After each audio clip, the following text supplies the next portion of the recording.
Giving the community a voice. Haver FM. How Community Radio. So, how did you first start writing music and performing? What was the journey there? I think the journey was that my dad and his siblings from an Irish home. Sure. And interestingly, their parents, my grandparents, my dad's mum and dad, they were the Irish immigrants who often were kind of, being Irish wasn't cool then, right? Yeah. They didn't put it up in England. They didn't put it out. They didn't broadcast that they were Irish. Sure. So much. But then their kids, so my grandparents didn't play instruments, but all of their kids do. So I grew up with that thing of sessions, where my dad would be playing the tin whistle, which I now want to learn to honour him, but I don't really play.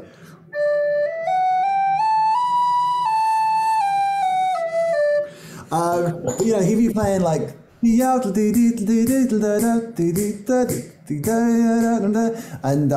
my uncle would be playing away on the guitar, like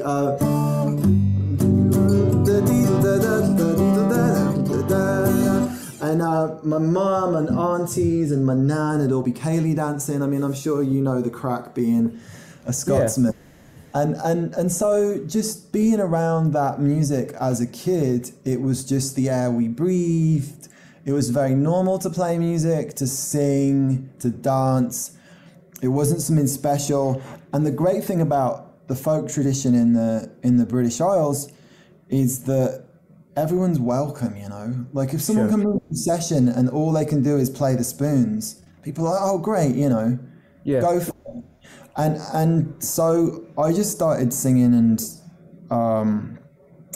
coming up with melodies and ideas as a little kid because it was just part of the culture. Sure. I think that always has been a big thing about like traditional kind of British folk music, is it is all about being inclusive in community and stuff like that. So is there any instrument that you really kind of struggled to pick up that you consistently tried to give a shot and it just didn't land? Thanks, that's a good one.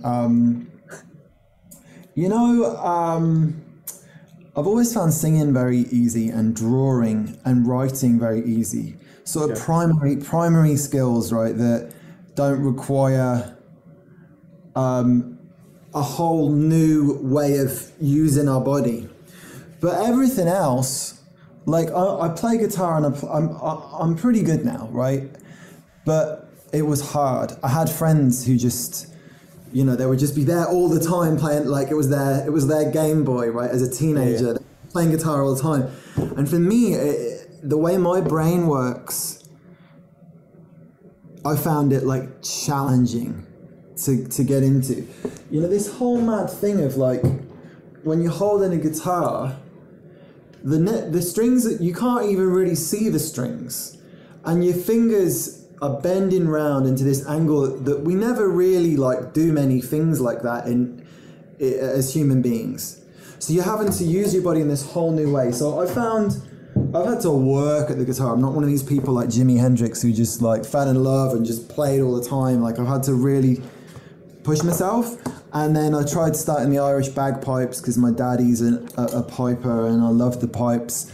And I just ended up getting drunk with my mates instead as a teenager. Really every instrument I struggled with.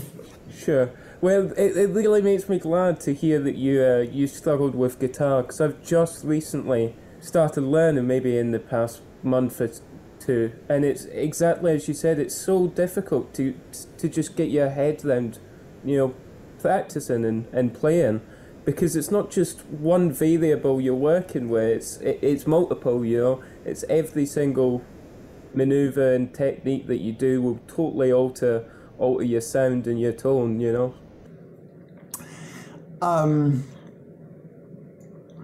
You know, my music teacher, talking about guitar, he would say he's a pianist. You know, he's a master pianist actually, W.A. Mayhew,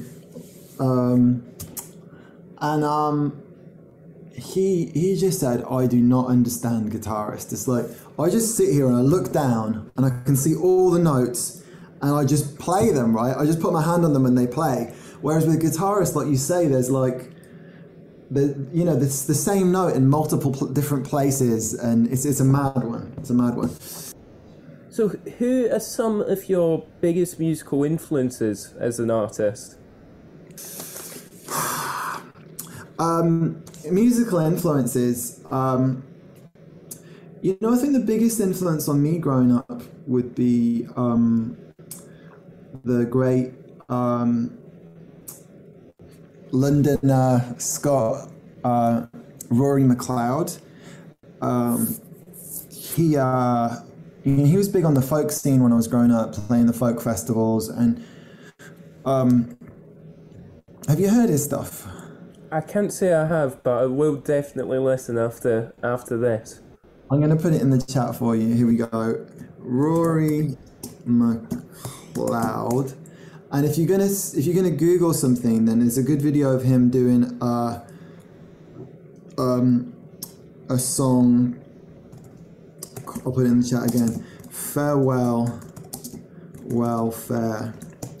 So he's a bit like a Bobby McFerrin style character, where he's a bit of a one-man band, right? So he wears these tap shoes, and he puts a board with a mic next to it. So his feet are doing the drumming. Like there's boom, like his heel is boom, tap, boom, tap, boom, tap. And then he plays slide guitar and stuff. And then he'll play harmonica, and it'll be like, I traveled over the rivers, they bubbled and sang. My lips are cracked and my toes full of sand. So he's playing these lead lines on the harmonica, or maybe on an in-breath, and then he's singing the song on the out-breath. And so just, I think people who know how to make magic, right, he enchants a room and brings you on a journey. And he sings about things that are really important, you know. He sings about like rebellious women, he sings about his strong grandma, he sings about what is it like for someone who comes to this country as an asylum seeker, they face the racism, and then they have to do the jobs. Forgive my language, and then the newspapers blame them for everything, and so he writes songs from people's perspectives that we don't always hear, and you can dance to it. So yeah, he just blew me away. I think the main thing about him, Liam, that really moved me was the integrity, you know. Yeah. He's really living his values. And the other big band I was in love with as a teenager were U2. Again, like they had activist qualities, and Rory just made them seem a bit mediocre in terms of like, his stuff was so radical that it made a lot of mainstream acts seem a bit homogenized, you know? Sure. No, I totally understand what you're saying. There's something incredible about music that becomes so apparent when someone puts passion into it, and likewise it becomes apparent when passion hasn't been applied and it's just manufactured and rubbish, Mm-hmm. Right, what's the effect of money on music? Yeah, exactly. I'd say a huge effect. Are you hearing, who inspires you in terms of them being true to themselves rather than just, being commercial? I would say stuff like the the late Elliott Smith and Jeff Magnum from Neutral Milk Hotel and stuff like that. I always felt that there was a real kind of honesty and realness to all their tracks. I think Elliott Smith's Either Or album was just so poignant and beautiful, really. I've heard people talk about Elliott, and I don't think I've heard him, so I've got to do that. Either Or. And you said Jeff Magnum as well? Yeah, from Neutral Milk Hotel. I think it's Man Gum, actually. Man Gum. Thank you, right. Yeah. The title of your newest album, Ecstatic, Bird and the Burning, is it's quite extravagant, and it reminds me a lot of the Greek myth of the phoenix. So could you tell us a little bit about how you chose the album's name? Yeah. So I was really dedicated to making something as good as I could, and it was a lot of work, that record. You know, it was good 5 years of writing and plenty of long writing sessions and a lot of dedication. So I really wanted to give it a good name to just respect all the work that got into it. And it's difficult. It's difficult to take 5 years of work and think, well, what is the, you know, if I had to put it into one phrase or one word, what would it be? And so I just, I did a lot of writing and journaling. And I remember going out, we were living in Vermont in the pandemic, and it would have been February, and there's big snow drifts, and I just like took one of my camping sleeping rolls, and just went and sat in a snow drift, and it really cold in February. It would have been like -20 or something. And I was like, I'm going to be out here like for the 2 hours I have until I come up with a name. So I had like my heavy gloves and everything on, and I was just scribbling and just getting as many options as I could. I really like that title to the novel, The Curious Incident of the Dog in the Nighttime. Oh, yeah. Yeah, I thought, just what a weird phrase. And it breaks a load of rules, right? Because usually people want to be like, the Pelican Brief. You know, they want to like The Road. They want a really short, focused name. Sure. But that one actually focused the mind by being long and strange and rule-breaking. So I just sort of played with that rhythm. The Curious Incident of the Dog in the Nighttime. The da-ga-da-da-ga-da-da-ga-da-ga-da-da. And with all these different words I had in mind for the album, I was like, the ecstatic love of the bird in the burning, right? That's a similar rhythm. And my music teacher was like, no, that is too long, and it also doesn't swing. You know, like you can feel the musicality of a phrase. Sure. The ecstatic love of the bird in the burning. He's like, oh. So we just condensed it to Ecstatic Bird in the Burning. So, I mean, your new album is expertly crafted. It sounds gorgeous. It's really well produced. One of my favourite tracks is Doing Nothing. I think it's a really cheery song, despite kind of, I wouldn't say dark subject matter, but the isolationism that we all face during the various COVID lockdowns. So what was kind of the story behind that track, and how did it come to be?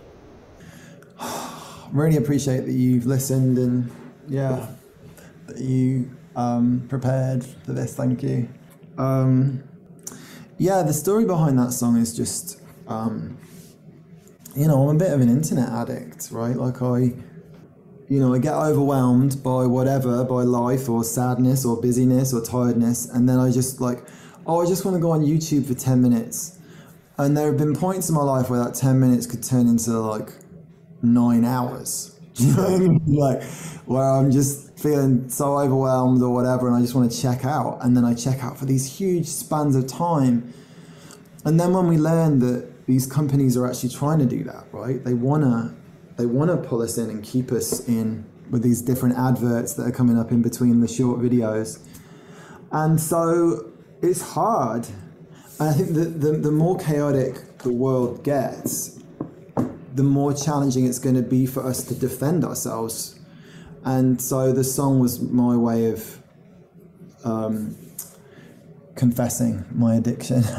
So, if you could only listen to 3 songs for the rest of your life, what would the 3 songs be?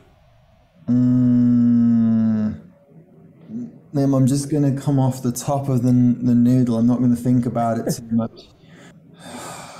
You know, what's coming to mind is the other night, my wife and I, we attended a concert locally here in Boston, but we did it virtually because we were both wrecked. So they were streaming it as well as doing it in town. And a young jazz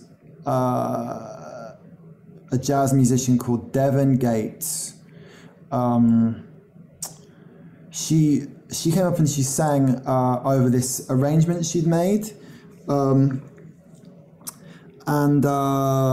it was like this huge arrangement with all these different people, like a massive choir behind her and a great drummer, and it was just fantastical and beautiful and so intelligent and deep. And then she just improvised over it, and she was just loving singing so much, and I found it really moving. So that would be one piece, and then maybe Beethoven's symphony. The Ode to Joy was number 9, right? Yeah. I think so. Joy is, whichever one that was. That's got some depth in it, isn't it? Yeah. And then the other song I'd go for. Oh, it's so hard. But Abida Parveen singing Raga Yaman. Cool. So, what has been your proudest accomplishment as an artist and as a songwriter? Well, it's pretty mad that old Ed Sheeran was so inspired by what we were doing. You know, sure. That's a mad one, and it was really cool to. We went and saw him play when he was in Boston, and I really had this feeling that he took the scene that Nizlopi was part of with Gary Dunn and Foy Vance and Declan O'Rourke and a lot of actually kind of Anglo-Irish Scots folks, where we were making this kind of folk hip-hop music. And he'd taken that little scene that was buzzing in like 2006, 7, 8, and he'd taken it to the whole world, and he'd made it literally the most successful live show ever. Yeah. Right. And it was mad for me to see there in whatever it was, like 2004. I got here in 2016. So 2017, it took 10 years for Ed to be at a show of ours, and then for him to take that sound to make it the most successful sound in the ever live. Yeah. And it just trips me out the way that like a seed starts somewhere and then it sort of migrates and it can just boom, you know? I mean, COVID is a bad example of that, like that, the way that a virus can afflict us, but also an idea or an art form or whatever can also spread, and in a good way. So yeah, I'm proud of being part of that. Sure. So I think starting the journey of songwriting and picking up an instrument can be quite daunting for some people. So what advice would you give to someone that is just starting out with an instrument or struggling to write, or, you know? Yeah, well, you know, would say, well done for for taking that step of, you know, wanting to play, because you know, the world needs plenty of beauty and joy and harmony and music and fun. So first of all, thank you for picking it up. And then, you know, if you do feel some fear that it's going to be really hard or you're not going to be able to do it, and, you know, if you're really just needing some courage, I would just say, like, first of all, we need each other to do these things. So, you know, being part of a group, either starting a little band together so that gives you something to work on together, or a bunch of friends just saying, okay, we're going to learn guitar or ukulele or whatever it is together, or joining a guitar group, or having a teacher, going to your local open mic night. The key thing to all of this stuff is to have community. You know, if we're on our own, it's easy for us to give up. But if we're together, the energy of the group can carry us on.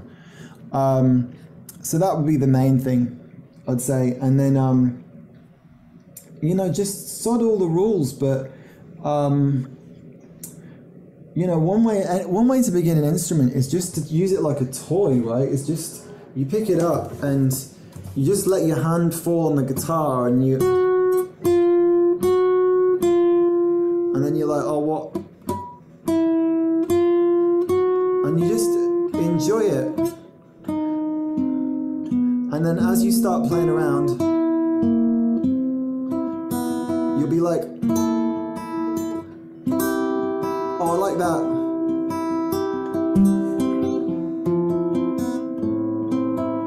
Right, so you just start playing and you start finding what you like and you don't like. And, you know, if you show up each day for a set amount of time, you'll start growing.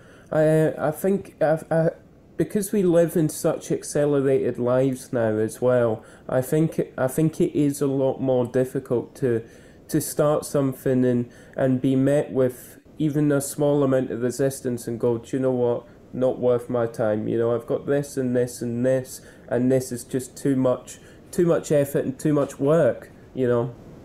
But in the same vein, like, I think it's incredibly important that we do have new aspiring upcoming musicians and artists. You know, it's one of the most primitive forms of entertainment that exists. You know, I think the first instrument dates back to around 40,000 years before the birth of Christ. You know, it's a long time. Yeah, and then, you know, we were singing and dancing before that, and picking up a couple of rocks and going, you know, we've been, our heart has a rhythm. Yeah. It's mad, but you know, I guess I'm a right brain dominant. Like, creativity has always been easier for me than maths, and the more I live into that creativity, the more I do it, the more alive and passionate and happy and engaged I feel. And so it's a journey worth taking. You know, if you love it, then it's gonna love you back. Sure. So what interests do you have outside of music and outside of songwriting? I've always been interested in travel. You know, when I was at university, I would spend a lot of the time in the library, and I would often be drawing my super minimalist backpack with a little baby guitar would attach here, and the sleeping roll would go there. And I'd just be dreaming of, you know, hitchhiking to Senegal or to, like, you know, Albania or something, because there's just something so amazing about adventure that it makes you feel alive and awake. So, yeah. That's really helped, actually. I've written a lot of songs whilst I've been traveling, and yeah, something, again, it wakes you up. Sure, I think traveling kind of broadens the mind, and it allows you to experience new cultures as well, which is just one of the most eye-opening experiences I think ever, is just seeing how other people live, you know. It's incredible how similar we all are, and yet so different at the same time. Yeah, it's so rich that, like, the common humanity is the anchor, and then all the different flavors is so interesting. Do you have anything exciting in the works, Luke? Oh, thank you. Yeah, well, I've been getting back to writing after a few years where I was, getting a lot of the practical things done. So I'm really so happy. Been writing now for a couple of weeks again, and it just feels really good. I'm excited about what's coming out. So I'm going to record an EP in the summer, and I'll be touring the UK in the autumn. So I'm hoping to play up in Fife as well. Yeah, fantastic. Really looking forward to it. Me too, bro. Thank you so much for this. Really good conversation. You really ask good questions and really listen well. Haver FM, How Community Radio, is supported by the Fife Communities Mental Health and Wellbeing Fund through Fife Voluntary Action and the Scottish Government.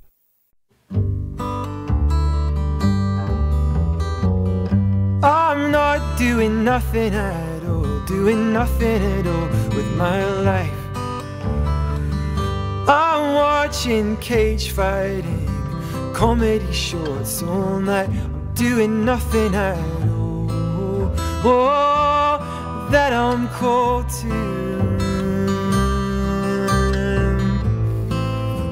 Not living the life I was born to, 'cause I'm scared of my gift. I'm not doing nothing at all with my life. I'm looking up ex-girlfriends with Facebook shining bright, reading about Ed Sheeran, thinking I inspired him. Easier than taking the risk of being as bold as him. Doing nothing at all that I'm called to. Not living the life I was born to, 'cause I'm scared of my gift. Oh, I'm never going to get anywhere. Oh, I'm never going to sing my song. Oh, I'll call out to my friends, and I'll start to work with them, and I'll get myself back on the road again.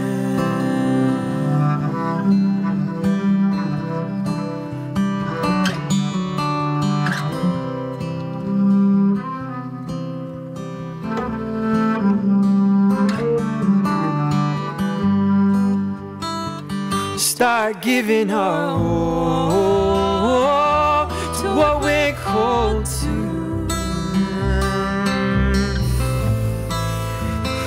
Living the life we were born to, sharing our gift, yeah.